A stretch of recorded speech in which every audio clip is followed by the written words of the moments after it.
First partners on defence, first partners in trade, with the groundbreaking deal we struck in May, and now with the new agreement that we've just signed this afternoon, we're confirming our status as the first partners in science and technology, ready to define this century together, just as we did the last. This tech partnership has the power to change lives. It's our chance to ensure that technologies like AI, quantum, and others amplify human potential, solve problems, cure diseases, make us richer and freer, strengthen the cause of democracy, not tyranny. This is the territory on which the future will be won. So this partnership today is a signal of our determination to win this race together and to ensure it brings real benefits in jobs, in growth, in lower bills, to put more hard-earned cash in people's pockets at the end of each month. That's what we're determined to deliver. And we're bringing businesses with us. We've just come from a fantastic meeting with business leaders where we set out this vision. They have responded with new deals and investment, breaking every record that we have. £250 billion flowing both ways across the Atlantic. That is a record. Expected to create 15,000 jobs here in the United Kingdom. High-skilled jobs in cutting-edge sectors where people can build careers for the long term, changing lives in communities up and down our country. And look, while we shape this bond for a new era, the fundamentals have not changed. Security remains the cornerstone of this special relationship. We have the deepest, most advanced defence relationship in the world. Our warriors train together and they fight together. Our industries build together, everything from fast jets to the new AUKUS-class submarines. So now, as we drive up defence spending, we're going to sweep away the barriers to working together on new defence technologies so we can stay ahead of our adversaries. We're united in defence and security. Yes, absolutely. But we're also united in the pursuit of peace. We are working together to end the humanitarian catastrophe in the Middle East, get the aid in, free the hostages, and ultimately bring Israel and the region back towards a comprehensive plan which can deliver peace and security for Israelis and Palestinians alike. We're also working together to end the killing in Ukraine. In recent days, Putin has shown his true face, mounting the biggest attacks since the invasion began, with yet more bloodshed, yet more innocents killed, and unprecedented violations of NATO airspace. These are not the actions of someone who wants peace. So we've discussed today how we can build our defences further, support Ukraine, and decisively increase the pressure on Putin to get him to agree a peace deal that will last. And President Trump, you have led the way here, and we will continue to stand and work together for security and for peace. Mr. President, next year we'll celebrate the 250th anniversary of the United States. We've come on a long journey together since 1776. But it's no exaggeration to say that the partnership our two nations have built has shaped the world from the beaches of Normandy to the founding of NATO, to the creation of technologies that have revolutionized our lives. Time and time again, it is British and American men and women side by side, changing the path of history and turning it towards our values, towards freedom, democracy, and the rule of law. In Britain, we take huge pride in that. And let's be clear, this relationship is not just about history, it's about the future. It's about the benefits it delivers now and for decades to come, to make our people safer and better off. We've shown today that we're delivering those benefits, improving people's lives. So we will go into that anniversary year more optimistic than ever and more confident than ever about our two great nations and what they can achieve side by side. Thank you. And it is now my pleasure to give the floor to Mr. President. Thank you. Thank you very much, very much. Prime Minister Starmer, Melania and I are tremendously thankful for the wonderful hospitality that you and Lady Starmer have extended today at Chequers. Quite the place, I must say, quite the place. And we're grateful beyond words for the spectacular honor of the state visit yesterday at Windsor Castle, hosted by His Majesty King Charles III and Her Majesty Queen Camilla. These are two fantastic people. We will never forget it. As I said last night, the bond between our countries is like no other anywhere in the world. The United States and the United Kingdom have done more good on this planet than any two nations in human history. That is thanks in large part to the traditions of British liberty, which grew up on these isles, these beautiful, magnificent isles, and were carried by our ancestors to the New World. We're forever joined, and we are forever friends, and we will always be friends. This enduring connection is why I was thrilled that the United Kingdom was the very first country with which we made a historic trade deal, and a very good trade deal. He's a tough negotiator. I think it was a better deal for you than us, but these are minor details. It's a very good deal for both of us. He's a great negotiator who will extend our unparalleled security alliance into the realm of economic security for the first time, and I look forward to finalizing it very soon. We'll have it done very quickly. We have also just signed a historic technology prosperity deal, one of a kind, to ensure our countries lead the next great technological revolution side by side. In fact, we just left the business leaders, the biggest in the world. Some are in this room right now. And that was quite a meeting we had on business and trade and technology.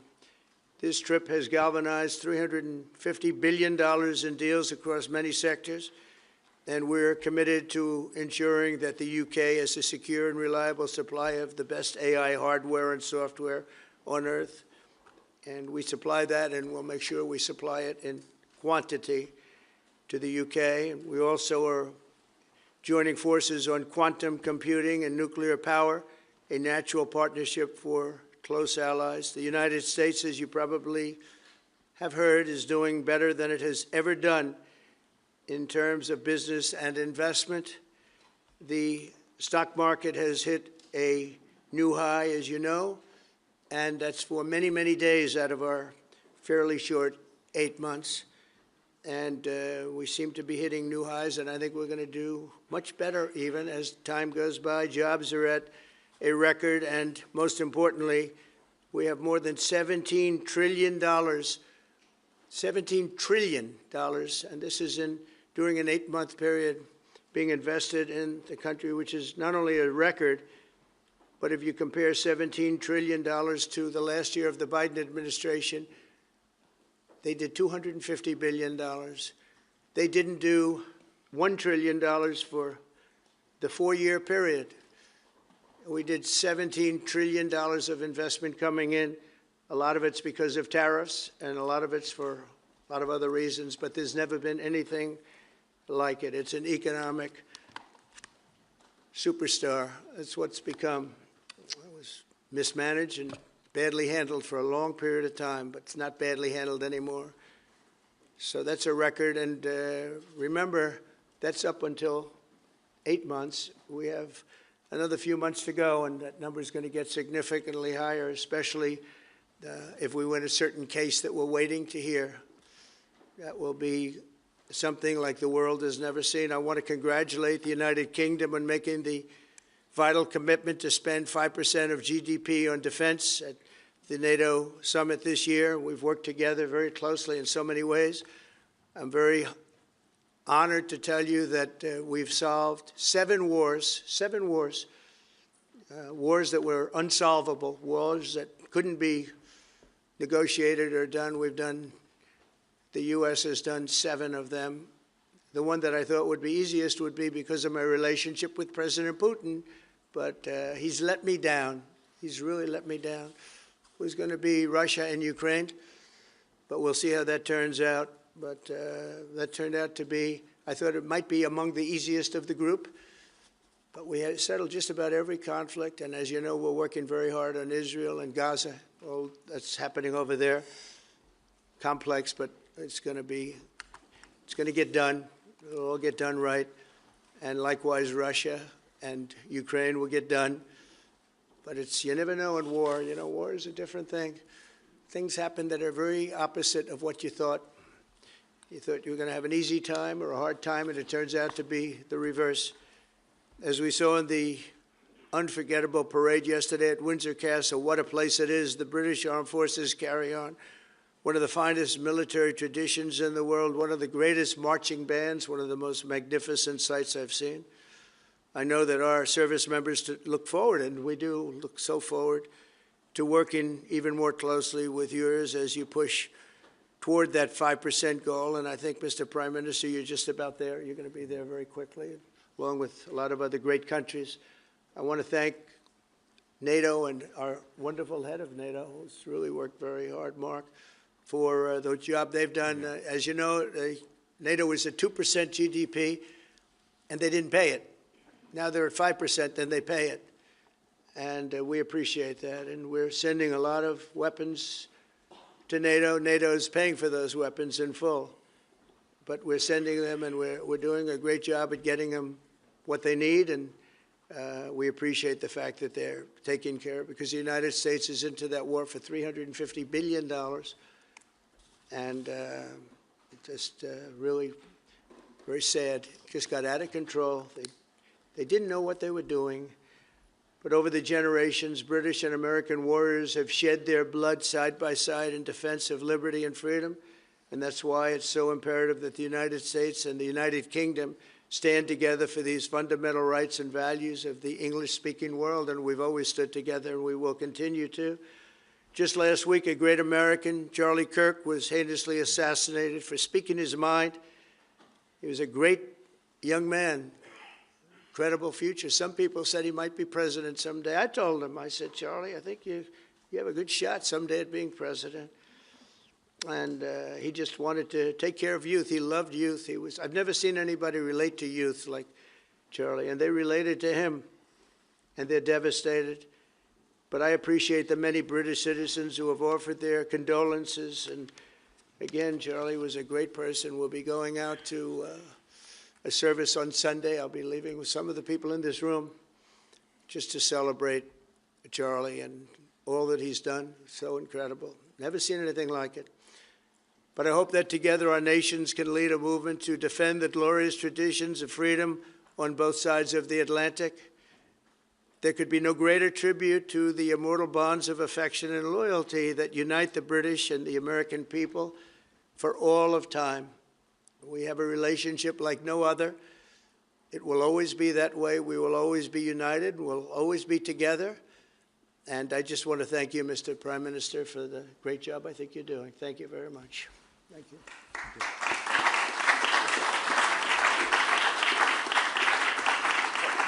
Thank you very much, Mr. President. We're going to take some questions. I'll call 2 or 3 to start with, and then I'll pass over to the President.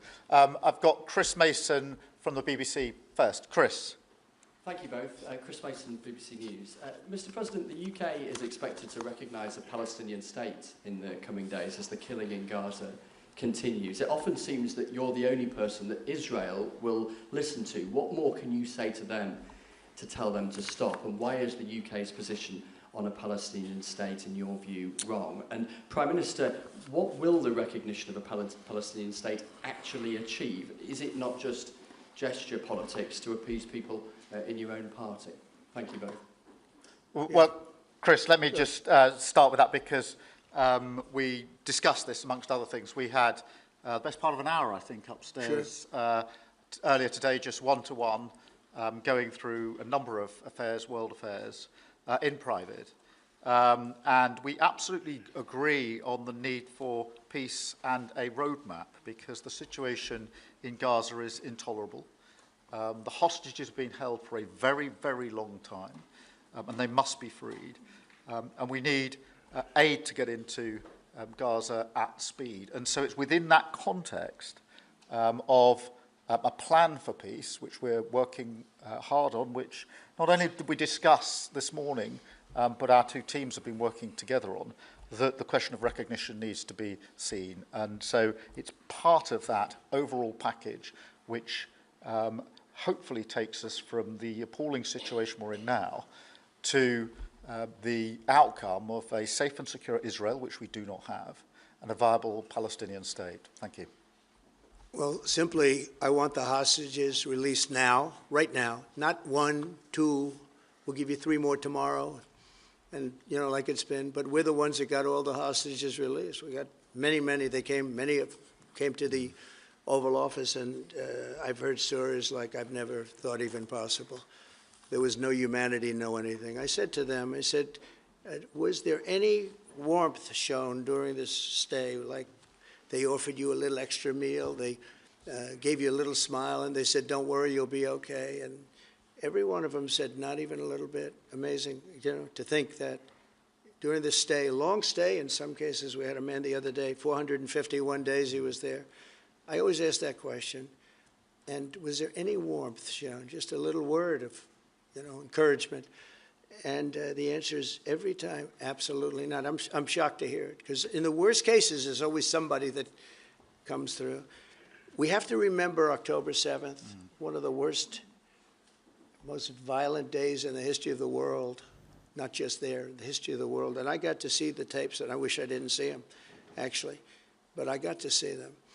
And I want an end. I want the hostages released, and I think it's going to be okay, but it has been a brutal period of time. But this has been going on for a long time. This is not something that's over the last year, 2 years, but this has been for decades and decades.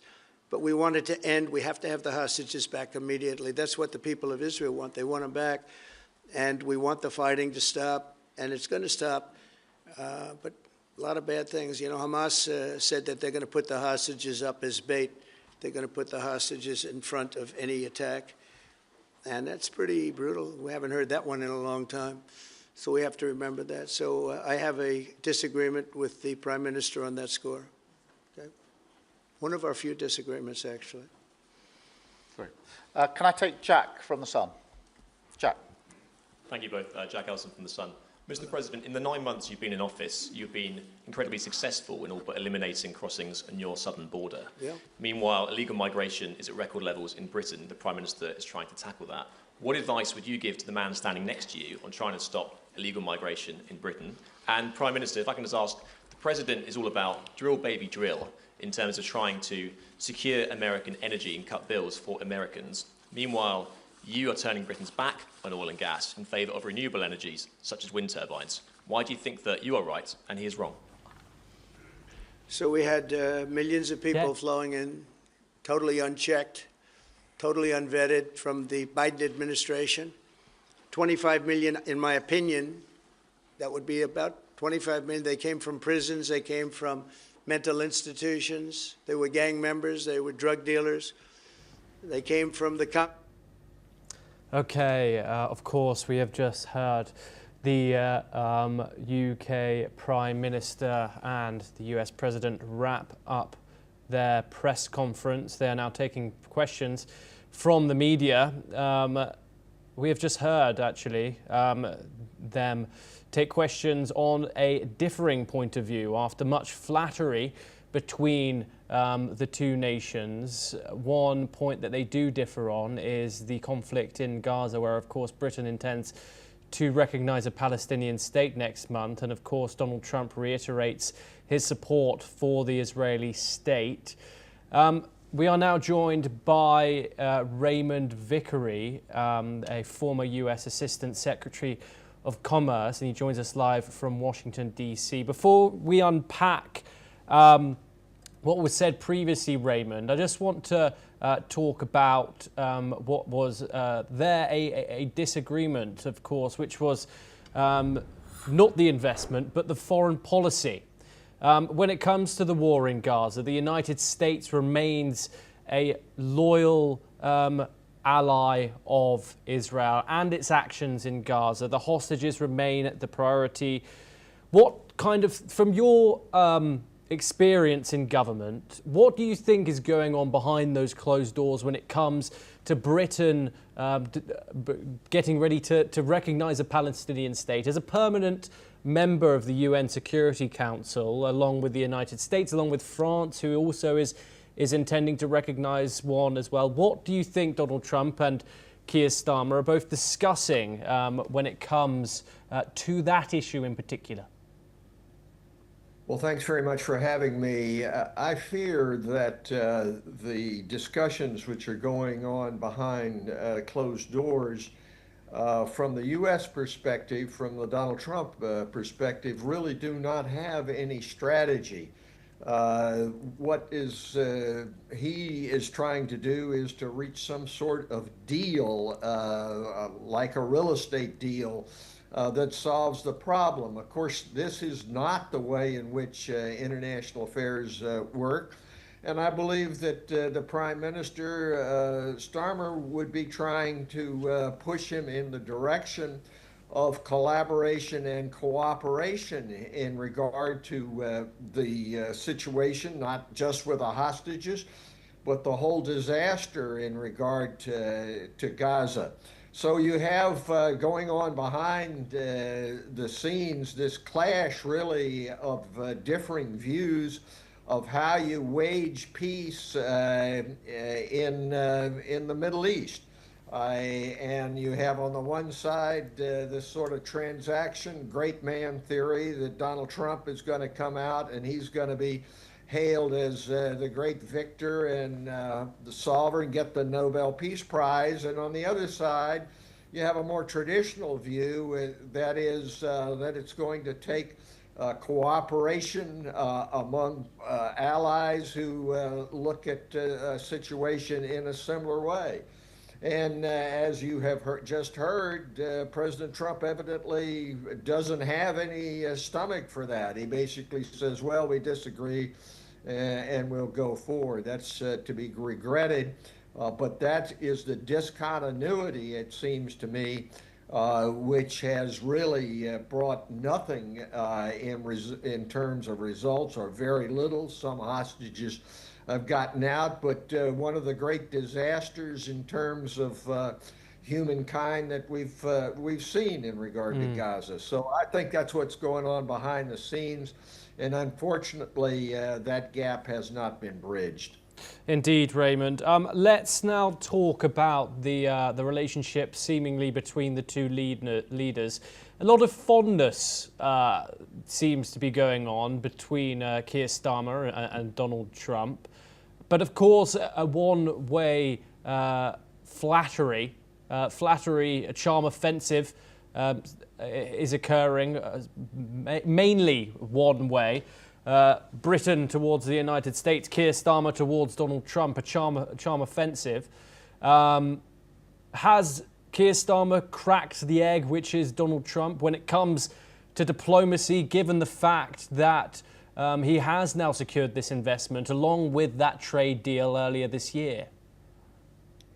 Well, first of all, I think that our president is expert at creating a reality which does not exist.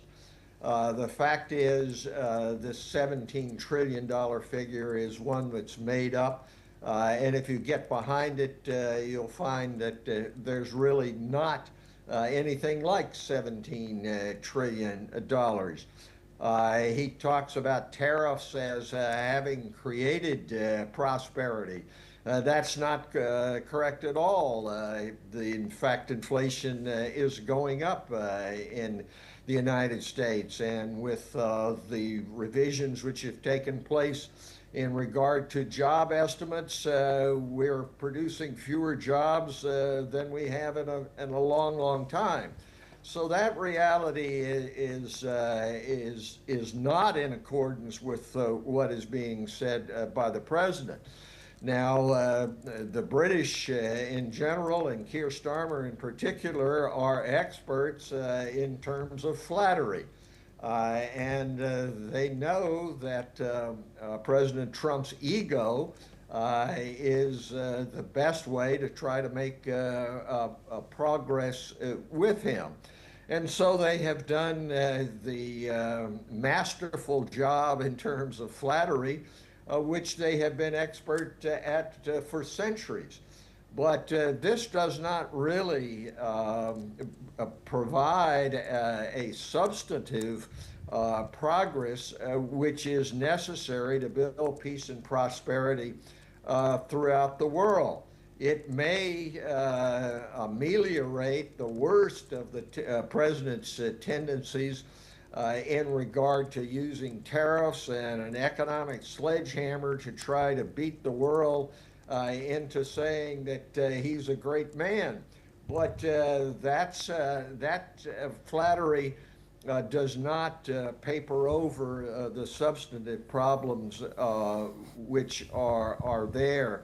And I do not believe that in the longer run it attacks the very real problems we got, not only in regard to Gaza, but in regard to Ukraine, in regard to a slowdown in terms of economic activity, and the need to deal with problems of immigration and across the board.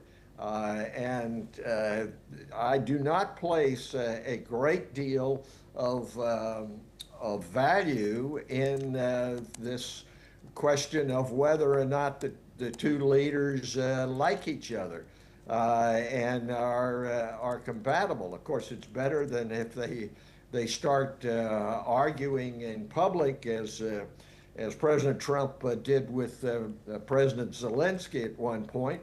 But it is not a substitute for the seriousness which these problems deserve.